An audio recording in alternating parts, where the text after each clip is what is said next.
Good evening friends, welcome back to my channel. By the way আপনারা দেখছেন colourful garden and lifestyle blog. মিট মশলাই পাবদা। হ্যাঁ বন্ধুরা, একদমই তাই। মাংসের মশলা দিয়ে যখন মাছ রান্না করা হয়, বিশেষ করে পাবদা মাছ, কেমন হয় বলুন তো? অত্যন্ত টেস্টি এবং সুস্বাদু পাবদা মাছ। চলুন আপনাদের সঙ্গে কিভাবে রান্নাটা আমি প্রেজেন্ট করছি সেটা শেয়ার করি। দেখুন, আমি এই কারণে এই যে পাবদা মাছের একটা ফাইনাল লুক আপনাদের সঙ্গে সেটা শেয়ার করছি। অসাধারণ হয়েছে দেখতে এবং অসম্ভব সুন্দর এবং টেস্টি হয়েছে খেতে। পাবদা মাছ ভীষণই সফট একটি মাছ এবং সত্যি সত্যি খুব সুন্দর হয় খেতে, বিশেষ করে ছোট বাচ্চাদের এবং অসুস্থ ব্যক্তি যারা আছে তাদের জন্য তো ভীষণই ভালো। চলুন, পাবদা মাছটা খুব ভালো করে আমি ধুয়ে জল ঝরিয়ে রেখে দিয়েছি। খুব পরিষ্কার করে নিতে হয়, কারণ পাবদা মাছের গায়ে যে কালো কালো যে নোংরাটা থাকে আর কি বলা যায়, সেটা একটু ঘষে নিলে খুব সুন্দর দুধ সাদা হয়ে কিন্তু ক্লিন হয়ে যায়। মাছটা রান্না করার জন্য আমি এখানে কড়াইতে তেল দিয়েছি এবং দিয়েছি ফোড়ন হিসেবে একটা মাঝারি সাইজের পেঁয়াজ এবং কালো জিরে। এর মধ্যে পেঁয়াজটা ব্রাউন হতেই আমি দিয়ে দিলাম হলুদ গুঁড়ো,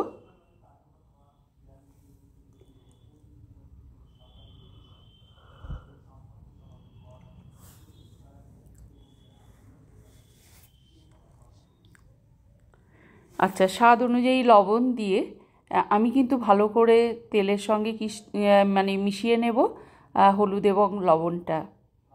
আপনারা স্বাদ অনুযায়ী লবণটা দিতে পারেন। এখানে ভালো করে মেশানোর পরে আমি দিয়ে দিচ্ছি গ্রাইন্ড করে রাখা যে মশলার যে পেস্ট আমি পাবদা মাছে দেব, সেটা কিন্তু দিয়ে দিলাম। এখানে মশলার ভেতরে আছে গোটা জিরে, পেঁয়াজ, সামান্য একটু পরিমাণে আদা এবং 2 থেকে 3 কোয়া রসুন। সেই সঙ্গে আমি মশলার মধ্যে আমি দিয়ে দিয়েছি গোটা চেরা কাঁচা লঙ্কা। সেটা দিয়ে ভালো করে কিন্তু মশলাটা কিন্তু কষিয়ে নিচ্ছি।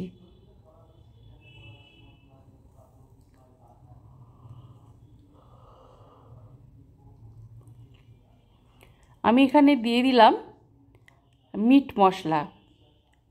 মশলার সঙ্গে কষানোর সময় আমি মিট মশলাটা অ্যাড করে দিলাম।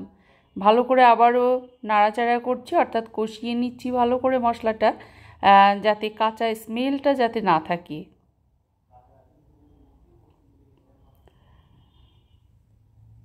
দেখুন, পাবদা মাছটা খুব সুন্দর করে কিন্তু আমি ক্লিন করে নিয়েছি। আমি একে একে পাবদা মাছটা আমি মশলার মধ্যে দিয়ে দিচ্ছি। খুব সুন্দর করে কিন্তু ক্লিনটা করা হয়েছে, আপনারা যে কেউ দেখলে সেটা বুঝতে পারবেন।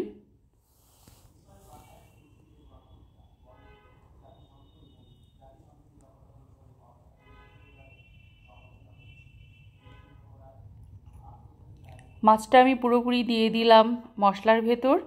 এবার খুন্তির সাহায্যে আমি মশলার সঙ্গে কিন্তু মাছটা এপিট ওপিট করে নিচ্ছি, অর্থাৎ মশলার সঙ্গে খুব ভালো করে মিশিয়ে নিচ্ছি মাছটাকে। যেহেতু পাবদা মাছ খুব সফট মাছ, ভেঙে যাওয়ার সম্ভাবনা থাকে, সেহেতু খুব সাবধানে কিন্তু আমাদের কুকটা করতে হবে। এখানে আমি দিয়ে দিয়েছি অল্প একটু জল, যেটা গ্রাইন্ড করলাম সেই জারটা ধুয়ে অল্প একটু পরিমাণে জলটা দিয়ে দিয়েছি, যাতে মাছটা ভালো করে কষানো হয়।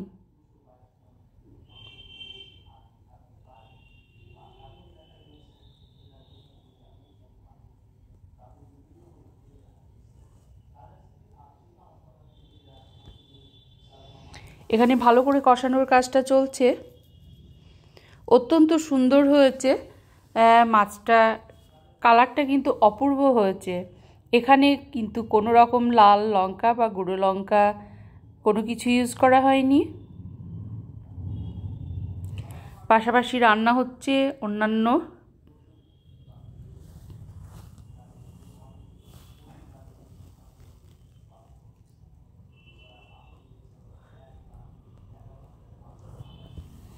যেহেতু এখানে পাবদা মাছটা খুব সফট এবং কাঁচা মাছটা মশলার সঙ্গে কষানো হচ্ছে, অতএব যত্ন সহকারে এবং লো ফ্লেমে আর কি সেটা দিয়ে কিন্তু ভালো করে কিন্তু কষানোটা করতে হবে।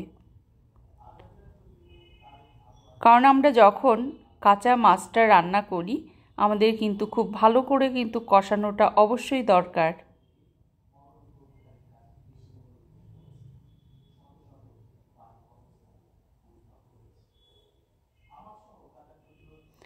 এখানে আমি পরিমাণ মতো দিয়ে দিচ্ছি জল। এখানে আপনারা ঠান্ডা জল অথবা গরম জল ইউজ করতে পারেন। এখানে আপনাদের রিকোয়ারমেন্ট অনুযায়ী আপনারা জলটা অ্যাড করতে পারেন। যে যতটা পরিমাণে ঝোল রাখতে চান আপনারা সেরকমই জলটা অ্যাড করবেন। যেহেতু আমার এখানে কাঁচা মাছটা রান্না হচ্ছে আমি খুব ভালো করে কষিয়ে নিয়েছি এবং ঝোল দেব সেই পরিমাণ জলটা দেবার পরে আমি কিন্তু বেশ কিছুক্ষণ অফ ক্যামেরায় কিন্তু ফুটিয়ে নিয়েছি মাছটা।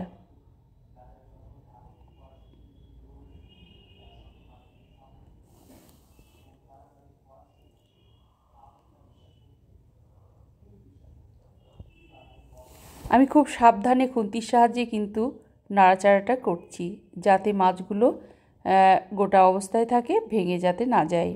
অর্থাৎ মাছটা খুব ভালো করে এখানে কুক হয়ে গেছে এবং ফাইনাল লুকটা আপনাদের সকলের সঙ্গে শেয়ার করছি। আপনারা এভাবে কিন্তু ট্রাই করতে